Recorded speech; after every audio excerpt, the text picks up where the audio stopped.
पत्नी नहीं ले पाएगी अब दो जगह से मेंटेनेंस। अगर उसने एक से ज्यादा मेंटेनेंस केस लगा रखे हैं तो उसको सिर्फ एक जगह से मेंटेनेंस मिलेगा। ऐसा एक कोर्ट का जजमेंट कह रहा है। जजमेंट अभी का है, 17 अप्रैल 2026 का है। और इस केस के अंदर भी जो दूसरे केस में उसको जो मेंटेनेंस मिल रहा था उसको हाई कोर्ट ने क्या कर दिया जी, रद्द कर दिया। अब ऐसा क्यों किया, तो स्टार्टिंग से पूरा मैटर आपको बता देता हूं और किस गाइडलाइन का यहाँ पे यूज किया है हाई कोर्ट ने, जिस उस गाइडलाइन का यूज आप भी कर सकते हो अपने केस के अंदर, जो इस केस के अंदर इन्होंने किया। देखो ये जो शादी थी तकरीबन 2020 के अंदर शादी हुई थी और इन्होंने बताया कि शादी में तकरीबन 40 लाख रुपए इन्होंने खर्चा किया है लड़की वालों ने। और उसके बाद में जो इन्होंने 25 लाख रुपए की डिमांड और करना स्टार्ट कर दी।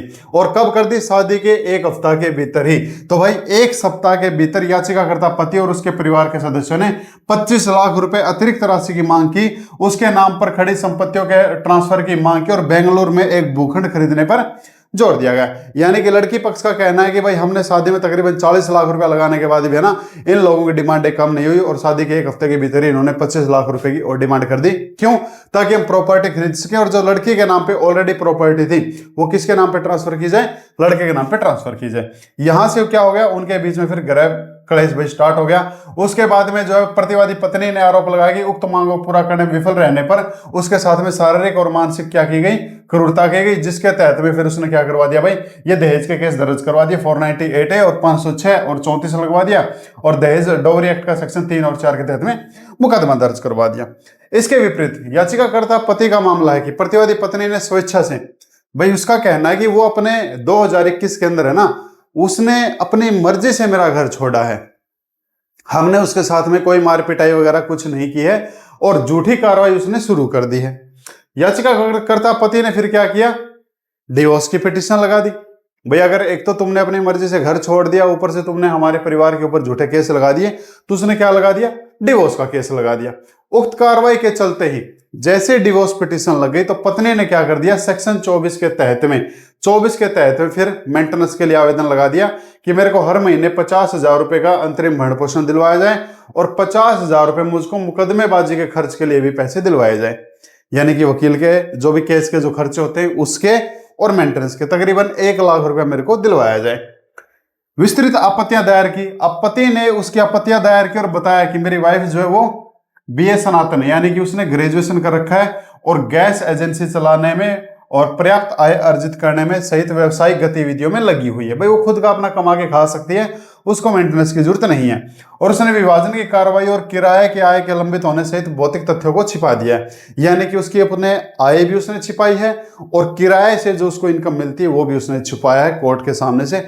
ऐसा पति ने क्या कर दिया, फिर उसके सामने रख दिया, कोर्ट के सामने तथ्य रख दिए। इसके बावजूद लड़की ने क्या किया, 125 के तहत में एक और मेंटेनेंस की पिटीशन लगा दी जिसमें उसने 60,000 रुपए क्या की है, मांग की है। और इन सब के चलते कोर्ट ने क्या कर दिया, 10,000 रुपए मेंटेनेंस दिलवा दिया उसको 125 के अंदर और सेक्शन 24 के अंदर उसको मेंटेनेंस दिलवा दिया 10,000 का मेंटेनेंस और 20,000 रुपए मुकदमेबाजी के लिए। यानी कि टोटल 40,000 रुपए लड़की को जो मेंटेनेंस मिल रहा है। सेक्शन 125 में मेंटेनेंस 10,000 रुपए मिल रहा है, सेक्शन 24 में भी मेंटेनेंस 10,000 मिल रहा है और जो मुकदमेबाजी के लिए खर्चा वो 20,000 रुपए मिल रहा है।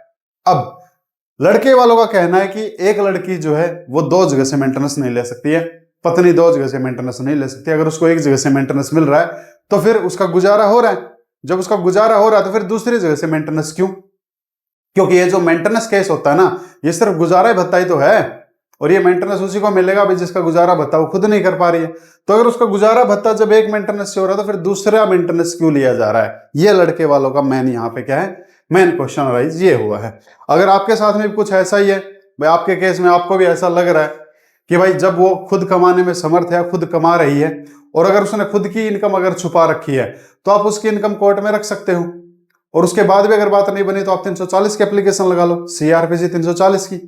और अगर नए कानून के अंदर 379 की एप्लीकेशन लगती है। यह लगती है कि अगर लड़की कोई अपनी आय को छुपा के और अगर कोई ऐसी गलत डिग्री ले लेती है तो उसके लिए होता है, तो आप उसको फंसाने के लिए भी एप्लीकेशन आप लगा सकते हो। अब यहां पे लड़के वालों ने एक बात और कह दी, जब रजनेश वर्सेस नेहा की जो सुप्रीम कोर्ट की जो जजमेंट है, जो कि मेंटेनेंस केस के लिए एक बहुत बड़ी जजमेंट है, उसके अंदर भी कहा गया है कि मेंटेनेंस की हकदार सिर्फ वही लड़की होगी जो भाई कमाने में असमर्थ है, जो अपना पालन पोषण करने में असमर्थ है। तो अगर वो एक मौके के लिए मान भी लिया जाए कि वो कमाने में असमर्थ है तो उसको एक केस में मेंटेनेंस मिल रहा है तो जब एक केस में मेंटेनेंस मिल रहा है तो उसमें उसका कुछ गुजारा भत्ता हो रहा है, तो फिर दूसरे मेंटेनेंस उसको क्यों चाहिए? यहाँ पे इस केस के अंदर ये बात अब रखी गई है। अब इसके बावजूद कोर्ट ने क्या किया, कोर्ट ने इस बात पे भरोसा कर लिया कि बात तो सही है, मेंटेनेंस केस जो गुजारे भत्ते के लिए ही दिया जाता है, और जब एक केस से गुजारा भत्ता हो रहा है तो फिर दूसरा केस क्यों यहां पे? अब कोर्ट ने, हालांकि अब यह रिकॉर्ड में लाया गया है कि बाद में जो फलाने जो कोर्ट थे जिन्होंने ट्रायल कोर्ट ने किया, 125 के तहत 10,000 रुपए का भरण पोषण प्रदान किया गया है। उक्त निर्धारण सबूतों की सराहना के आधार पर पात्रता और भरण पोषण की मात्रा एक अंतिम निर्णय होने के नाते वैवाहिक कार्रवाई के लंबित रहने के दौरान की गई किसी भी अंतरिम व्यवस्था पर प्रधानता मान्यता है। यहां पे कोर्ट ने कह दिया 10,000 रुपए हम उसको मेंटेनेंस दिलवाते हैं 125 के अंदर, लेकिन साथ ही जहां तक आदेश 20,000 रुपए मुकदमेबाजी खर्च के अनुदान का संबंध है, इस न्यायालय ने पाया कि हिंदू मैरिज एक्ट की धारा 24 से पता लगाया जा सकता है जो विशेष रूप से न्यायालय को एक ऐसे पति या पत्नी को कार्रवाई का खर्च देने का अधिकार देता है जिसके पास कार्रवाई को प्रभावी ढंग से लड़ने के लिए पर्याप्त स्वतंत्र आय का अभाव है। यानी कि यहाँ पे कोर्ट ने यह भी कह दिया 10,000 रुपए तो 125 में वो ले ही रही है अपने गुजारे भत्ते के लिए, लेकिन जो 20,000 रुपए ले रही है वो ले रही है मुकदमेबाजी के लिए, और मुकदमेबाजी के लिए उसके पास में क्या है, उसके पास में अधिकार है, एक हस्बैंड और वाइफ दोनों के पास में, कि वो मुकदमेबाजी खर्च का पैसा सेक्शन 24 के तहत में ले सकते हैं। लेकिन यहां पे कोर्ट ने कैंसिल कर दिया वो 10,000 रुपए का मेंटेनेंस। कौन सा मेंटेनेंस? जो उसको सेक्शन 24 में दिलवाया था। तो कोर्ट ने कह दिया कि जो 10,000 रुपए 125 में और 10,000 रुपए सेक्शन 24 में, तो सेक्शन 24 का मेंटेनेंस कोर्ट ने बंद कर दिया कि जब वो एक जगह से अपने गुजारे भत्ते का पैसा ले रही है तो दूसरी जगह से जरूरी नहीं है, क्योंकि उसका गुजारा भत्ता हो रहा है। और 20,000 रुपए जो उसने कोर्ट ने रखा है वो सिर्फ मुकदमेबाजी के खर्च के भुगतान के लिए निर्देश दिए कि ये आपको देना ही पड़ेगा भाई साहब। और इसके चलते फिर ऑर्डर निकाल दिए। ऑर्डर क्या निकाल दिए? ये आगे आदेश आगे, ठीक है। तो यहाँ पे 10,000 रुपए 125 में जो है भरण पोषण दिया जाता है, लेकिन जो सेक्शन 24 के अंदर जो लगाया गया था उसको 10,000 रुपए प्रति माह के अंतरिम भरण पोषण के अनुदान से संबंधित उसको रद्द कर दिया जाता है। तो उसको कर दिया जी रद्द, और लेकिन जो मुकदमेबाजी के 20,000 रुपए थे वो खर्च उसको पति को देना पड़ेगा। तो पहले 40,000 रुपए मेंटेनेंस था टोटल, अब उसको 30,000 देना पड़ेगा। 20,000 रुपए केस के खर्चे के, लिटिगेशन चार्ज जो होते हैं, और 10,000 रुपए वाइफ के मेंटेनेंस के। तो एक वाइफ जो है भाई दो जगह से मेंटेनेंस नहीं ले सकती है।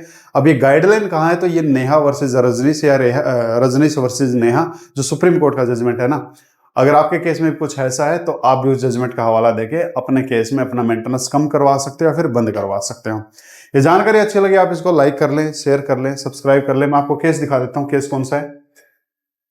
इस केस के चलते आप भी जो है इस जजमेंट का भी हवाला दे सकते हैं। हाई कोर्ट की जजमेंट है, बेंगलोर हाई कोर्ट की, ठीक है, कर्नाटक के अंदर से। तो इसको लाइक जरूर कर लेना, शेयर जरूर कर लेना। फिर मिलते हैं अदर किसी जजमेंट के साथ में, उसके साथ में जो आप चाहो और आप क्या चाहते हो। कमेंट बॉक्स खुला है। Thank you.